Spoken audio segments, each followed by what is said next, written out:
Okay, so we'll be resuming from verse 11. The first 10 verses talked about the killing of Vishwarup by Indra. And then we had discussed that Indra killed him because he was concerned that Vishwarup was cheating him. And he was offering the oblations to the Asura secretly. So, mostly out of fear, because they had just somehow gotten the kingdom back from the Asuras. The balance was so-called tenuous. He was aware of the power of Vishwarupa. Essentially, because of Vishwarupa, they had won. So, mostly out of fear that if Vishwarupa were to continue to favor the Asuras, Indra would lose his position, so he killed Vishwarupa. So, we now see the reaction of Vishwarup's father on hearing the news of his son's death.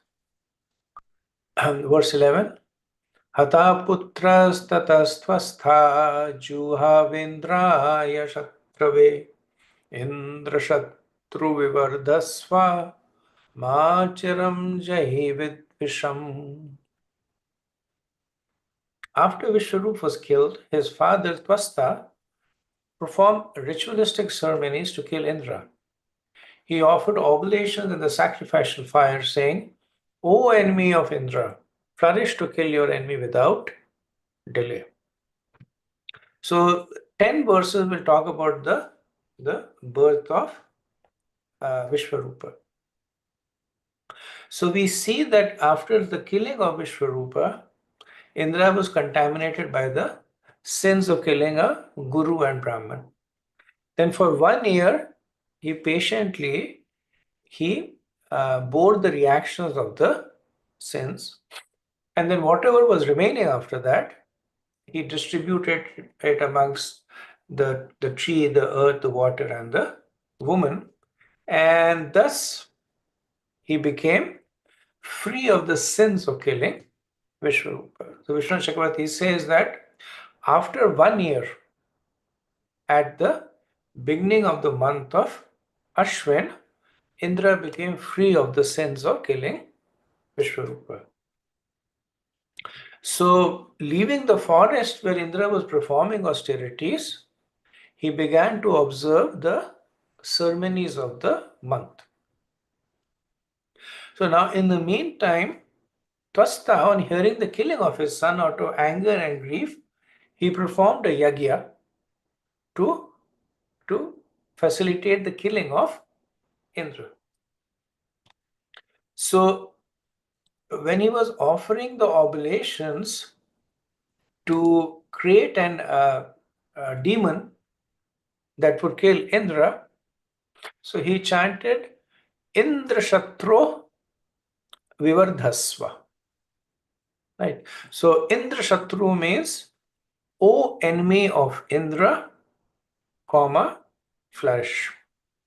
Right. So essentially, he is empowering the entity which is Indra Shatru to flourish and thereby kill Indra. But Twasta, he pronounced the face with an accent on Indra instead of Shatru. So that changed the meaning of the phrase to become that flourish, O Indra, the enemy. So what Twasta intended was increase the strength of the enemy of Indra. But what actually happened was increase the strength of Indra, the enemy. And Vishwanath Chakravarti, he has a fairly elaborate analysis of the rules of Sanskrit that govern. Now, in this case, he says that there is not even a change in the words. The only change is in the accent. So accent means emphasis. It's kind of uh, uh, like saying that one can say that you did it, which is more of a statement, or one can say you did it, which then becomes more of a of amazement that yes. So first one is statement saying that yes, you did it. The second is you did it, which is accusatory, that you did it, or amazement that was it even possible for you to do it. So essentially what happened was that I mean, honestly speaking, I couldn't follow most of the analysis that he did, but I tried to extract the summation. So he says that bahuvrihi. So bahuvrihi is a compound word, and the compound word in this case is indrashatru. So making a bahuvri by accepting the first word rather than putting the accent on the last word to make it a tatpurusha compound. So because of the difference in the accent, rather than saying indrashatru vivardhasya, he said that indra shatru vivadrasya. Right? So then from a bahuvrihi, it became a tatpurusha compound, and the meanings were reversed. So if it had gone with a normal pronunciation, it would have meant that who is the killer of Indra. But because of this fault in accent, it became Indra would be that person's killer. So Vishnu Chakravarti also quotes this verse that manprahina swarata varnatva mithya prayuktata tamarhamaha sa vagavrjo yajmanam hinsati yathendra shatru swaruto prabhat. A mantra devoid of proper uh, uh, intonation and pronunciation with improper use does not fulfill its purpose. Thus, by saying enemy of Indra improperly, the thunderbird of the words kills the priest because of the offense. So apparently in Sanskrit usage, this mistake done by Twasta of improperly chanting Indra Shatru. Instead of chanting Indra Shatru, he chanted Indra Shatru. Right? So that was the mistake that he did. That changed the meaning. And apparently there are many places in Sanskrit where this particular verse or this particular incident is quoted to indicate how important it is to learn the proper intonation.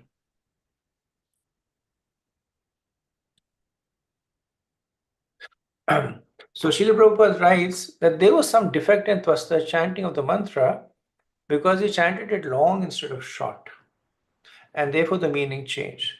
Twasta intended to chant the word Indra Shatru, meaning O enemy of Indra in this mantra. The word Indra is in possessive case, Shashti, and the word Indra Shatru is called Tat Purusha Samas. Unfortunately, instead of chanting the mantra short, Twasta chanted it long, and the meaning changed from the enemy of Indra to Indra who is an enemy. Right? So the predicate was, what he was asking for was that this person should be the winner. Now this person should be victorious. So what he intended was the enemy of Indra to be victorious, but instead what it became was Indra, who is an enemy, will become victorious. The Prabhupada says, consequently, instead of an enemy of Indra's, there emerged the body of Vritasur, of whom Indra was an enemy. In this context, enemy means victorious enemy. They were naturally, both of them were enemies of one another, but here it means that victorious enemy. Okay, verse 12. अथान्वाराय पच्नादा उत्थितो घोरदर्शनः कृतान्तीव लोकानां युगान्तसमये यथा. Thereafter, from the southern side of the sacrificial fire, known as Anvaraya, came a fearful personality who looked like the destroyer of the entire creation at the end of the millennium. So that's the problem in Karmakand. That there is a lot of emphasis on the paraphernalia, on the rituals, on the chanting of the mantra, right? So if it is if it is improper, so three things can happen when you are doing a karmakand yagya. If it is improper, which means that there are mistakes in the chanting, then one can get some other result, opposite results. You're asking for something, you get something else, right? That is if it is improper. If it is incomplete, then you get no results. So if you don't take it to the completion, if the paraphernalia is incomplete, no results. So improper, you get opposite results. Incomplete, you get no results. However, if it is complete and it is correct, then the best you can get is temporary results. That's the best case scenario. And you chant all the mantras properly, all the paraphernalia, everything is, then whatever you get, temporary. Otherwise, you either get no results or you get opposite results. When you compare this with bhakti, that whether it is incomplete, whether it is improper, whether it is complete, in all cases you get some results. And they're always permanent. Right? So then the question that is asked is, who is that fool who will go on this treacherous path of Karamkand, as opposed to the safe and secure path of bhakti? Okay, what else? So yeah, Vritasur, he appeared on the southern side of the fire known as Anvarya. Right, and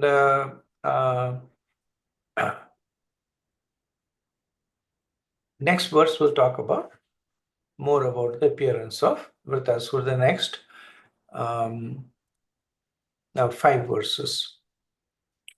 Visvagvivarharmanam tam ishumatram dine dine Dagdashel pratikasham sandaya branika varchasam taptatamra shiksha smarshum madhyanargo kalochanam dedipiyamane trishike shularopya rodasi Nrityantam undantam cha chalayantam padamahim darigambhir vaktrena vivita cha nabhastalam lihita jihivaryakshani grasta bhuvantrayam mahata raudradam strena jirma jirambamanam muhurmukhu Vitrasta Dudruvurloka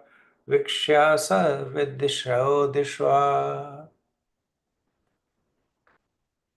Like arrows released in the 4 directions, the demon's body grew day after day, tall and blackish. He appeared like a burnt hill and was as lustrous as a bright array of clouds in the evening. The hair on the demon's body and his beard and mustache were the color of melted copper. and his eyes were piercing like the midday sun. He appeared unconquerable, as if holding the three worlds on the points of his blazing trident. Dancing and shouting with a loud voice, he made the entire surface of the earth tremble as if from an earthquake. As he yawned again and again, he seemed to try to swallow the whole sky with his mouth, which was as deep as a cave. He seemed to be licking up all the stars in the sky with his tongue and eating the entire universe with his long, sharp teeth. Seeing this gigantic demon, everyone in great fear ran here and there in all directions. Okay, so these 5 verses, they give us a description of the body of Vritrasur. And elsewhere, it's also noted that of all the creatures that were created in this material universe, none were as large as Vritrasur. Right? So Vritrasur was supposedly the largest living entity that was ever created in this universe. And this is considering the fact that in some of the planetary system, the living entities there have really, really large bodies. Some of the snakes in the Nagaloka, they have bodies that run for millions of miles. Actually, Vasuki is described as having a body that ran for millions of miles long. But Vritrasur exceeded all of them.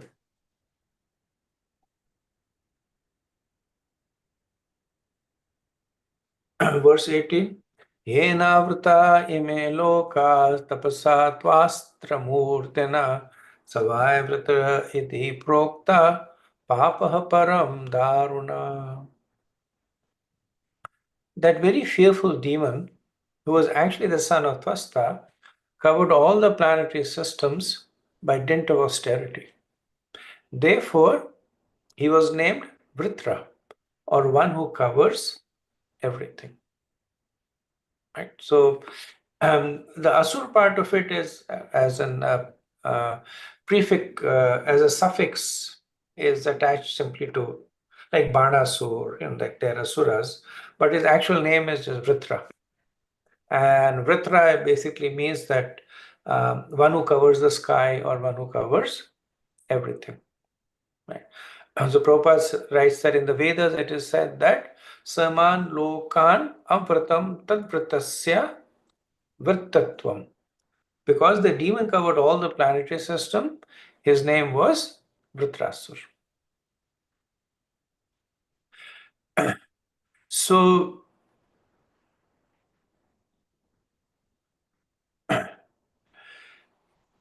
the interesting thing over here is also to see we'll see the reaction of Indra. That if you kind of like put yourself in Indra's place, he has killed Vishwaroop, he has gone and performed austerities, and now he is back, and now he is faced with Vritrasur. So where does his mind instinctively go? His mind instinctively goes to once again protect what he has. Right. So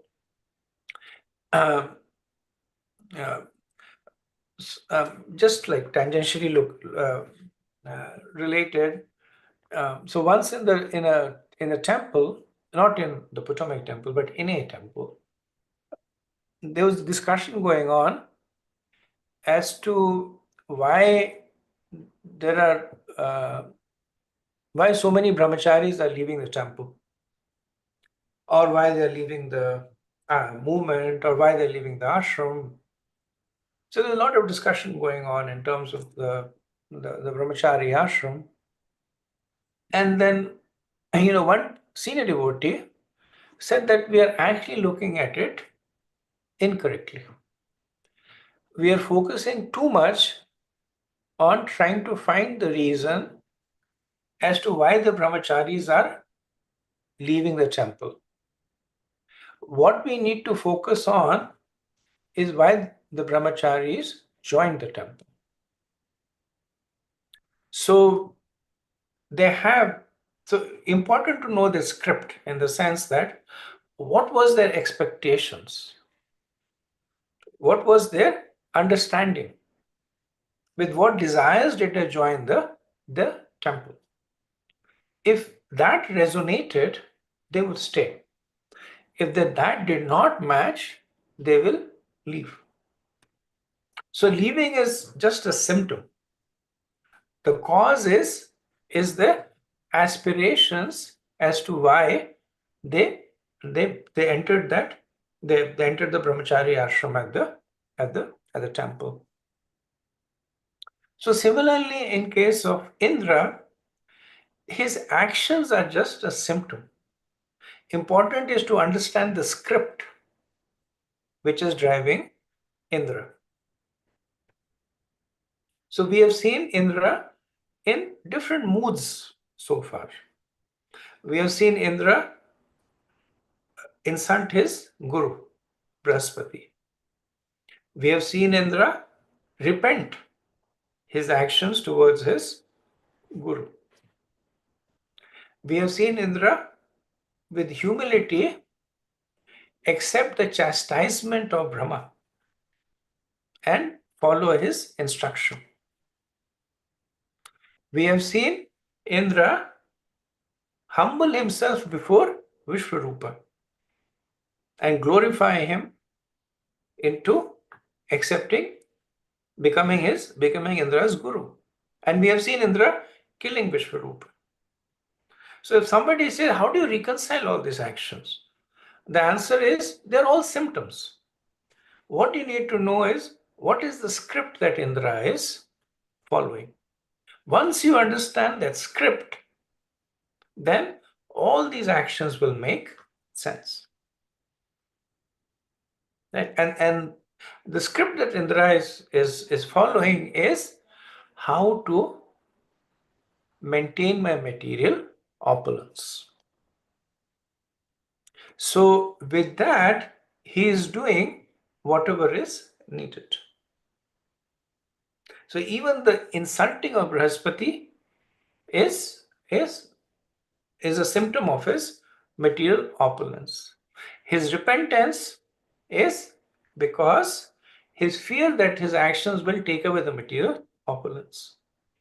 His accepting Brahma's chastisement is the faith that Brahma will help him regain the opulence. His glorifying of Vishwarupa and then taking the position of a disciple of Vishwarupa was with his aspiration that Vishwarupa will return to him his material opulence. His killing of Vishwarupa was out of fear that he will lose his material opulence. And now his actions towards Vritrasur are also driven by the same script. That I have, by one way or the other, regained my material opulence. I'm not going to lose it again. Vishwarupa is a threat to my material opulence. I have to kill him. Right? So once you understand the script, then you can easily understand what the motivation behind the different actions is. Okay, moving on to verse 19. Tam nijagnoravidrutya sagna vibhutarashvaha sway sway divyastashastrukahe sograstatani kritashnasha. The demigods headed by Indra charged the demon with their soldiers, striking him with their own transcendental bows and arrows and other weapons. But Vritrasur swallowed all their weapons. Right?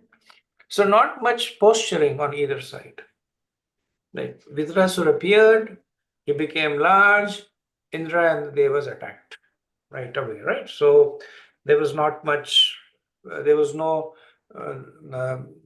there was no like Samdan Bhed Dand, right? Nothing of that side. Went straight to Dand. That we have to kill Vritrasur, or else Vritrasur will kill us. And seeing the enormous size of Vritrasur, Indra, sometimes Indra goes by himself to kill. Right? He's very, very powerful. Right? Sometimes he'll go by himself to kill. Sometimes he will send his assistants to kill. Like Agni, you take care of it. Vayu, you take care of it. But seeing the magnitude of Vritrasur, considering the fact, so technically Vritrasur could be called a Brahma Rakshas because it's created through the fire of the yajna. So knowing that he's created by a powerful Brahman, Indra also understood that he has great powers, right? So without much hesitation, he along with the Devas, they attack, but the attack has no effect. Right? So Vritrasur swallows all their weapons. So he does not even he does not even bother to counteract them or to put a shield and protect it or to deflect it or to run somewhere and avoid it. But the most vulnerable thing that a person can do is put something in the mouth. Yeah, because that basically internalizes thing. We have fire outside, you put fire in your mouth, it is a million times more dangerous. You have poison outside, you put it in your mouth, it's a million times more dangerous. What does Rudrasur do? He simply opens his mouth and swallows all the weapons. Verse 20, Tataste vismitaha sarve vishannagrasta tejasaha pratyancham adi purusham upatstatu samahitaha. Struck with wonder and disappointment upon seeing the strength of the demon, the demigods lost their own strength. Therefore, they all met together to try to please the Supersoul, the Supreme Personality of Godhead Narayan, by worshipping him. So, they quickly reached to the next stage. Right, first was they put up their resistance. They tried to kill. And then they saw that how Vritrasura negligently he neutralized that. Right. So that's why it said that that Vismitaha. Vismitaha means great wonderment. So because they're also Kshatriyas. And nature of the Kshatriya is that when they see another great warrior, even if it's on the opposing side, that they will appreciate the warrior. So in Mahabharata we see that often. When we see that even two great warriors, Bhishma and Arjun, fighting with one another, and they would stop once in a while, and Bhishma would appreciate Arjun's fighting, and Arjun would appreciate Bhishma's fighting. So nature of the Kshatriyas. In Kshatriyas, in a way, were little strange creatures. That Prabhupada once said that Kshatriyas, they're just interested in fighting. They don't even care which side they fight. Their main enjoyment comes from fighting. Difficult for us to relate it, even though we are in the age of Kali, the age of quarrel. But this mood of Kshatriya, where chivalry, going to battle, that's the main thing. So the Devas, they are Vismita. Yeah, they're seeing the extent of the strength of Vritrasur, and comparing it, they come to the realization that their own collective strength is negligible compared to that of Vritrasur. So what do they do next, which they do all the time, is that they take shelter of Lord Narayan. Right? So many times we think that doesn't Lord Narayan get tired of them keep coming to me? Right? Doesn't he say that go away from here? And all the time you're doing is you get beaten up, you come to me crying. Right? But the reality is that more than we expect the Lord to be kind, the Lord is kinder. Right? So the ability for us to ask is very negligible in comparison to the ability of the Lord to give. So when the Devas are worshipping the Lord, then the Lord is appreciating the fact that they're coming to Him for shelter. And Prabhupada once, somebody asked Prabhupada, is it okay to go to Krishna for material desires? And then Prabhupada said, who else will you go to? That was a very valid point. Who else will you go to? If you have faith in Krishna, you go to. I gave the example of a child. That for everything the child goes to the parents. I want books to study. I want toys to play. I want to go out and have fun. So everything it goes to the parent. Doesn't think that just today morning I asked them this, afternoon should I ask, a day after. When the child grows up and the sense of ego becomes stronger, then they begin to think like that. But when the child is small, then naturally the mind goes to the shelter. So to a great extent, that's the mood the devas are displaying here. Verse 21. So we now have the praise by the deva. Shri Deva Uchuhu Vayavam Brganya Apkshitayastriloka Brahmadyo Vayam Udvijantaha Haram Yasmai Balim Antako Bibeti Yasmadaranam Tatona. The demigods said, the three worlds are created by the five elements, namely ether, air, fire, water, and earth, which are controlled by various demigods, beginning from Lord Brahma. Being very much afraid that the time factor will end our existence, we offer presentations unto time by performing our work as time dictates. The time factor himself, however, is afraid of the Supreme Personality of Godhead. Therefore, let us now worship that Supreme Lord who alone can give us full protection. So, in this prayers, we notice that there is an etiquette that is followed.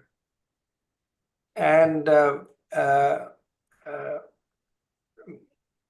and there are other scriptures, books written by acharyas that analyze the nature, the anatomy of prayers. Right, there are 10 different kinds of prayers. They reflect different moods. They're chanted in different ways. But rarely do at least the more advanced devotees, really they'll go to the Lord and say, "Give me this." Right? There is generally the build-up. There is a glorification of the Lord. There is some acceptance of their own fallibility, and then the request is put in. Gratitude is expressed. So they follow one or more elements of this anatomy of the prayer. So the devas go to a secluded place to pray to Lord Vishnu. Right. So the point that they're making over here, that the three worlds are made of the Panchamaha Bhuta. Right. And who is in charge of these three worlds? They will say that we are in charge.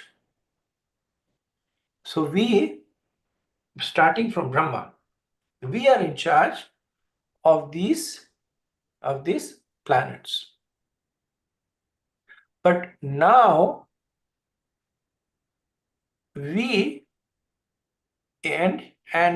but not now, but essentially what they are saying is that starting with Brahma, all the other devas that are present are very much afraid of death. And death they present it as the time factor. But time factor fears the Lord. So let us take shelter of the Lord. Right? So if you were to put it in a simpler form, the Devas are first talking about their position as the managers or the proprietors or the rulers of the five kingdoms. Then they talk about their fallibility, that even though they are such powerful rulers, they are subservient to time. Time kills them. And then there are other ways that time presents itself also. So they are subservient to time. Then they recognize the fact that time is subservient to the Lord. So the conclusion that they are making is that, that since we take a shelter of that which takes shelter of the Lord, we should also take shelter of the Lord, right? So in this, they are glorifying the position of Lord Vishnu. They are out of humility presenting their position as lower. And if you take time as the reference, they're below time and the Lord is above time. So they're presenting themselves as lower. And they're also presenting their duty. So the point that they're making is that we have been given a duty, which is to take care of this three planetary system. And so they're also implicitly saying that this is not just for our personal protection, but it's Krishna that has given us this duty. We're attached to performing this duty as a service to him, and that is why we are seeking protection. Prabhupada writes in the purport that the word Vivedi Yasman indicates that all the demons, regardless of how great and powerful, fear the personality of Godhead. The demigods, being afraid of death, took shelter of the Lord and offered him these prayers. Although the time factor is fearful to everyone, fear personified is afraid of the Supreme Lord, who is therefore known as Abhay or fearless. Okay, moving on to our next verse. Avismitam tam paripurnakamam swanev labhena samam prashantam vinopasarpatya aparam hibalishah swalangulera langulena titrati sendam. Free from all material conceptions of existence and never wonderstruck by anything, the Lord is always jubilant and fully satisfied by his own spiritual perfection. He has no material designations, and therefore he is steady and unattached. That Supreme Personality of Godhead is the only shelter of everyone. Anyone desiring to be protected by others is certainly a great fool who desires to cross the sea by holding the tail of a dog. So this verse is comparing those who take shelter of the Lord and those who take shelters of other things, like the demigods, Karma Yoga, Gyan Yoga. So the point that they're making is that the wise person knows this and takes shelter of the Lord because of this position of the Lord. He is beyond time. He's so. Uh, uh, what are the symptoms that they are saying to indicate that the Lord is beyond the modes of material nature? That he is always jubilant. He is fully satisfied by his own spiritual perfection. He has no material designation. He is steady and unattached. Right? So if you flip these things around, those are the characteristics of people who are under the influence of the modes of material nature. So they're indicating that the Lord is fully spiritual. So the wise person knows this and takes shelter of the Lord, while the foolish takes shelters of other entities, like the Devas say, those who take shelter of us, or other processes like karma and jnana yoga. And it's like somebody trying to cross the ocean holding on to the tail of a dog, right? So the analogy implies that if you leave a dog on its own, it still cannot cross the ocean. What to say of one who holds the tail of the dog? Not only will the person drown, the poor dog will also drown. Now, in a way, they are also criticizing Vritrasura, right? Because they are saying we have come to take shelter of the Lord. Vritrasura is taking shelter of the material elements. He is a great fool who is trying to cross the sea by holding the tail of a dog. But we are better situated. We know the position of the Lord, and that is why, unlike the great fool Vritrasura, we are taking shelter of the Supreme Lord. Now, also intrinsic in this is a condemnation of worship of demigods, right? So they use 4 adjectives to describe the Lord, right? They say that he is avismitam, right? So we saw this word vishmitam, like in the previous verse, when the devas were shocked to see the powers of Vritrasura. So, but the Lord is avishmitam, that he is never surprised. So never surprised means that, so Vishnu Chakravarti says that what they mean is that it is astonishing that there are those who try to cross the material world without taking shelter of the Lord, who is never astonished, avishpita. And also it means that it is not at all astonishing, avishmitam, that one can cross this material world taking shelter of the Lord. And in the first context, avishmitam means that, so this whole astonishment is material quality. The Lord is avishmitam. He's never surprised. He's always calm, beyond the moods. Also, it is avishmitam. It is not surprising that only those who take shelter of the Lord can cross the material world. Second, the Lord is described as paripurna kamam, fully self-satisfied. Right? So, which means that when one, so like the devas are doing, they are surrendering to the Lord. Or when one glorifies the Lord, one renders prayers to the Lord, they're saying it is only for their own benefit. Because the Lord is paripurna kamam, he has no need for all this. He has no need for the performance of yajna, offering of oblations, offering of prayers, worshipping him different ways. He is paripurna kamam. But yet, the Vedas give all this. So there are essentially 2 parties involved.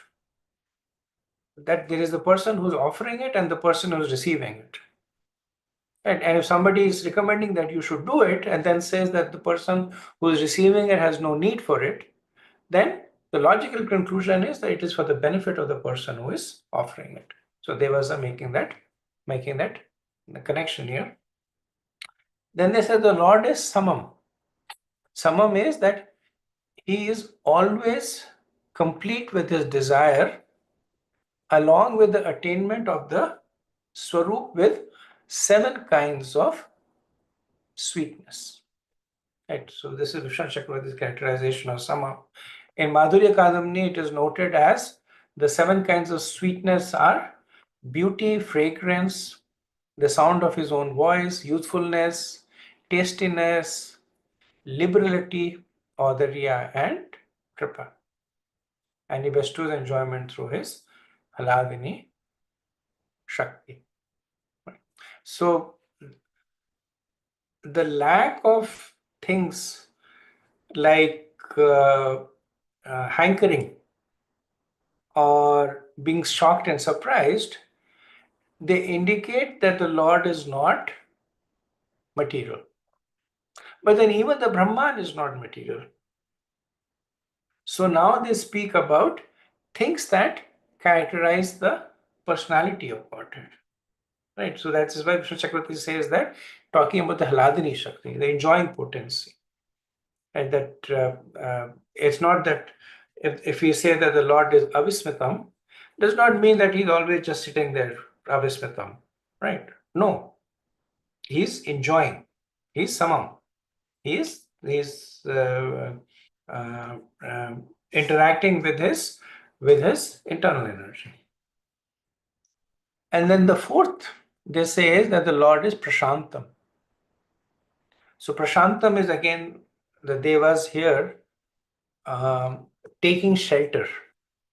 So prashantam means that the Lord is gentle and tolerant to his devotees even when they commit offenses.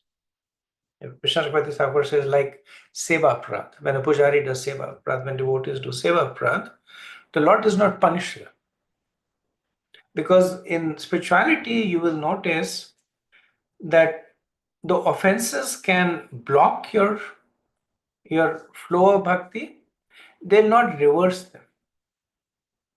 That it won't happen that you made a mistake in deity worship and then something bad will happen to you.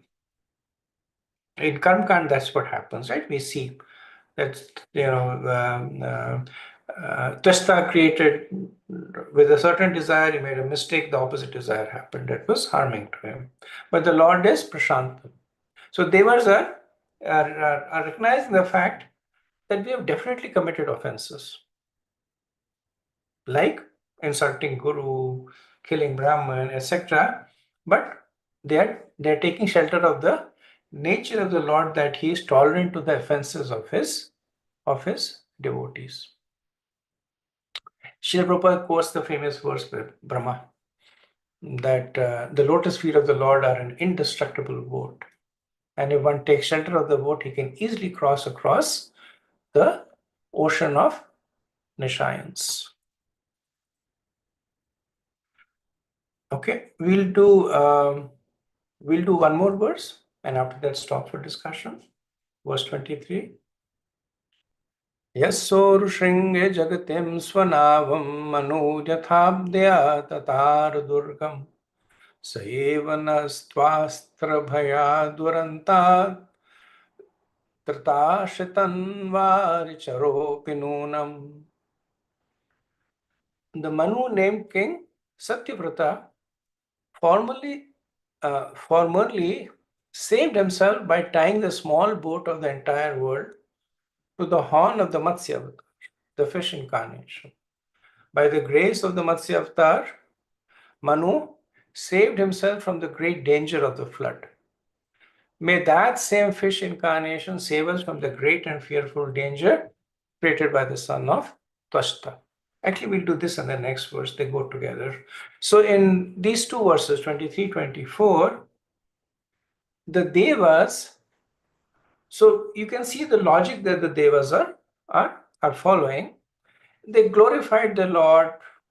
They basically accepted the fact that that's the only real shelter, that why he has a position of one taking shelter to. They also talked about their own fallibility. Right? Now the Lord might say that, Indra, you're accepting that you made a lot of mistakes. So you should not expect me to help you.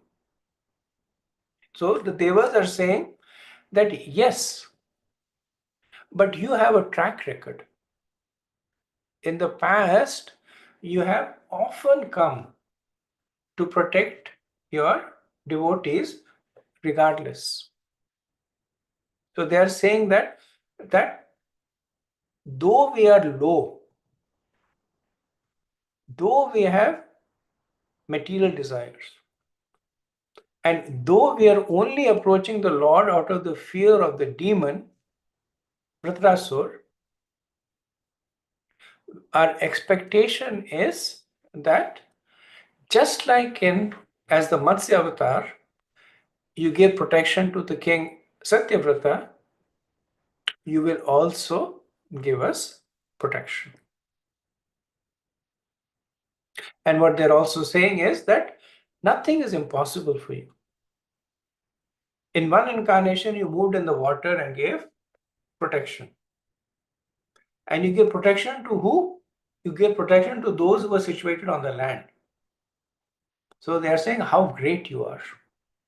So nothing is impossible for you. Least of all this demon created by Tasta. In verse 24.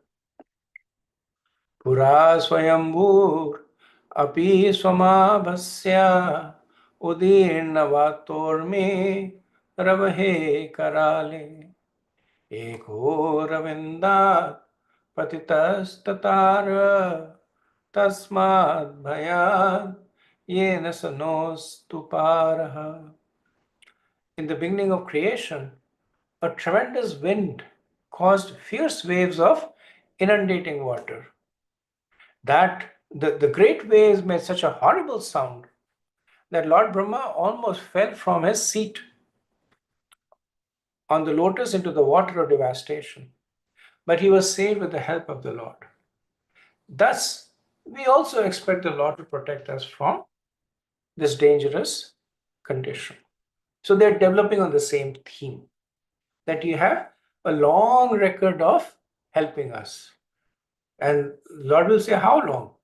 And they were saying, since the beginning of creation. That when the creation began, and before there was anybody, Brahma was there all alone. And when Brahma was in difficulty, that you helped him. So since time immemorial, you have been helping helping us or helping your devotees in this material world. So we expect you to continue to help us. Okay, so let me stop over here and see if there's any discussion. Hare Krishna, Prabhuji. Thank you so much, Prabhuji, for very beautiful class. Uh, Thoroughly enjoyed. Uh, in one question, Prabhuji, like as I am hearing the class, it is so clear with the clarity that I was carrying about the position of Lord, about their own position, and their humility. Everything is exemplary in in the prayers. And also, as you mentioned, the script part of it, all the mistakes behind Indra, the script is to enjoy or to maintain his material opulence. When I see that the situation is sad, but it is really our position also very similar. As a practicing devotees, uh, we got not like Indra, but at least decent amount of clarity. Uh, and Although by Krishna's mercy, the fear factor is reduced, but still I could clearly see that jumping from one material desire to another material desire. So the script is internally somehow to enjoy myself, but still, if this is not successful, I am trying something else and something else. Uh, so the solution seems like in one word, follow bhakti more sincerely, but uh, how to address this tendency to enjoy uh, and make a uh, um, like get out of that thing, like it is so strongly I am seeing, like from one to another, if not this something else, if not that something else, so that kind of tendency, uh, even with all clarity, like to make the best out of us, how do we address this problem, if you can help? Thank you, Prabhu. It's a good practical question. And I think it comes back to the basis of sadhana bhakti, that especially in a conditioned state, firstly, we are not able to fully realize. And even if by the benefit of the acharyas, so there's a difference between gyan and vigyan, right? Gyan is knowing and vigyan is realizing it. So we may know it, and thanks to when we hear Prabhupada's purports or the dissertation of various acharyas, the gyan aspect basically becomes stronger.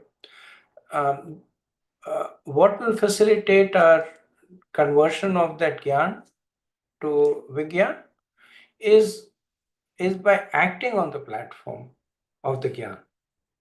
So let's take an example that, gyan is we are not the body, but the soul. Right? And acting on it, we can't just say that from tomorrow onwards, I will start acting on the platform of the soul. So there's a process that is given to us, right? Because the Lord does not leave us high and dry, saying that I told you, you're not the body, you're the soul, now act on that platform, right? Because like Rupa Goswami gives that example that person is possessed by ghost, what can you do? You can tell him anything, nothing will happen, right? Same for us. So by following the process that has been given to us with faith, then that knowledge becomes realization more and more, right? So even though, uh, we say that, like the statement that you're making, that I recognize the fact I'm acting on my material desires. That itself is a testimony of the practices that you're doing, because not many people will make that statement. Most of the people will make that statement. If I don't act on a platform, material desires, what will I act on? That's what I have, right? That they will basically ratify their position. If I don't do this, then what else should I do? But the fact that we are asking these questions, it itself is testimony to the fact that the process is giving us more realizations, and that's really our key to success. That as we stay true to the process, we are already seeing, like we are seeing the sunrise, we are seeing the sky become pink, we are seeing a little bit more around us, the darkness is less, and eventually it will become brighter and brighter, and then we can act on the platform that we know we aspire to act on. Thank you, Prabhuji. Okay, thank you. Okay, so we'll end over here. वाञ्छकल्पतरुभ्यश्च कृपा सिन्धुभ्य एव च पतितनाम पावनेभ्यो वैष्णवेभ्यो नमो नमः। अनंत कोटि वैष्णववृंद की जय, शिला प्रभुपाद की जय, ताई गौर प्रेमानंद। हरि हरि, हरे Krishna. Thank you very much.